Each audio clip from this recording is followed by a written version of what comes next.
اور اگر یہ اپنی منچاہی کریں گے، آدمی جب منچاہی کرتا ہے تو اس کی خواہشات تھوڑی دیر کے لیے پوری ہوتی چلی جاتی ہے، اسے کھانے کو کھانا ملتا ہے، کپڑے ملتے ہیں، ضروریات زندگی میں سہولتیں ہوتی ہیں، کیونکہ دنیا کو اللہ نے بدلے کی جگہ نہیں بنایا، یہاں غلط کرے اور فوراً غلط بدلا دے، ایسا نہیں ہے، بلکہ اللہ موقع دیتے ہیں سمجھنے کا، سدھرنے کا۔ تو جو سمجھنے سدھرنے کے موقع سے فائدہ نہ اٹھاوے تو وہ بگڑنے کی راہ پر پڑ جائے گا۔ ہو سکتا ہے کہ ایک آدمی اپنی منچاہی پر چلے، اسے راحتیں ملے، خواہشیں پوری ہوں، اور اس سے اس کی غفلت میں اضافہ ہوگا اور غافل ہو جائے گا، یہاں تک کہ پھر اس کی غفلت اسے نافرمانیوں پر چلائے گی، اور نافرمانیوں پر چلتے چلتے اس کو نافرمانیاں راس آ جائے گی، اور یہ بڑی آفت ہے کہ نافرمانی راس آ گئی کسی کو۔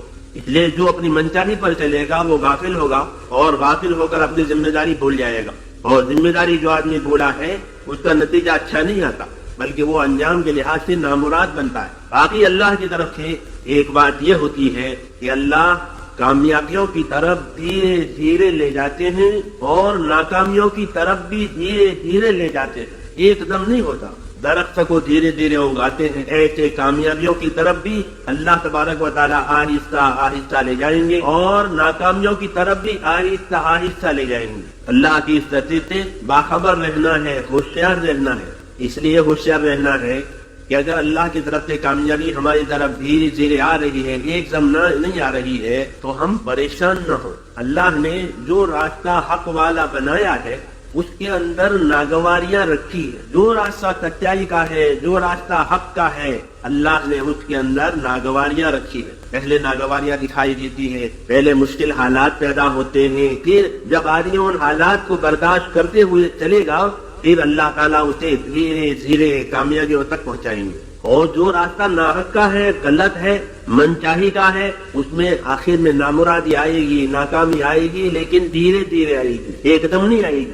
تو یہاں آدمی کو دھوکا ہوتا ہے کہ کچھ نہیں ہوتا، یہ تو کہتے رہتے ہیں کرو۔ آدمی جب سرفراہ ہو جاتا ہے تو کہتا ہے یہ تو کہتے رہتے ہیں اپنے کرو، تب چلتا ہے، حالانکہ سب نہیں چلتا۔ خدا اپنے کاموں کو ترتیب دیتے رہتے ہیں آسمانوں سے زمین تک، اس لیے بے فکر نہیں ہونا چاہیے۔ تو ناکامی آئے گی دھیرے دھیرے، تو جو ناکامی آنے والی ہے آخر میں اس کے اثرات پہلے ڈالتے ہیں۔ جیسے بارش ہونے والی ہوتی ہے تو بارش کے اثرات ڈالے جاتے ہیں، ہوایں چھاتی ہیں، ٹھنڈی ہوائیں چلتی ہیں، اور انداز ہوتا ہے کہ بارش ہونے والی ہے۔ ایسے کامیابی جو آنے والی ہے اس کے اثرات ڈالتے ہیں، ناکامی جو آنے والی ہے اس کے اثرات ڈالتے ہیں، تاکہ سمجھنے والا سمجھ جائے۔ اس لیے اللہ سے کامیابی لینا بڑی بات ہے، اور ناکامیوں سے اپنے آپ کو بچانا یہ بھی بڑی ذمہ داری کی بات ہے۔ اللہ نے عقل دی ہے، اپنے دین دیا ہے، راستہ بتایا ہے تاکہ ٹھوکر نہ کھا رہی ہے۔ اس لیے اس دنیا میں اپنے آپ کو سنبھالنا ہے میرے دوستوں، کس راستے سے کہ خواہشوں کے راستے، اور کس راستے پر جمانا ہے کہ حکموں کے راستے پر اپنے آپ کو جمانا ہے۔ فاستقم کما امرت ومن تاب معک، اے نبی اپنے آپ کو جمائیے اللہ کے حکموں پر، آپ خود بھی اپنے آپ کو جمائیں، اور جو اللہ کے بندے آپ کے ہاتھ پر ایمان لا کر اپنی غلط زندگی سے توبہ کر کے دین پر آئے ہیں وہ بھی اپنے آپ کو جمائیں۔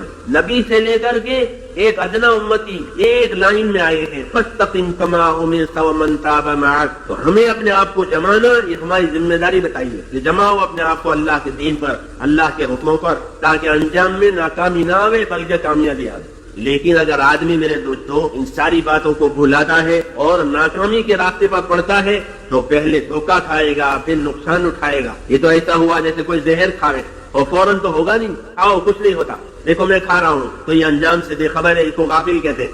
اور غفلت یہ محرومی کا پہلا دروازہ ہے کہ آدمی جو محروم ہوگا اپنی غفلت سے محروم ہوگا، اس لیے غافل ہونے کی اجازت نہیں ہے، بلکہ اپنے آپ کو چوکنا بناوے، ہوشیار بناوے کہ ہمارے سامنے ایک دعوت ہے، ہمارے سامنے ایک ذمہ داری ہے اللہ کی طرف سے، اس کو نبھانا۔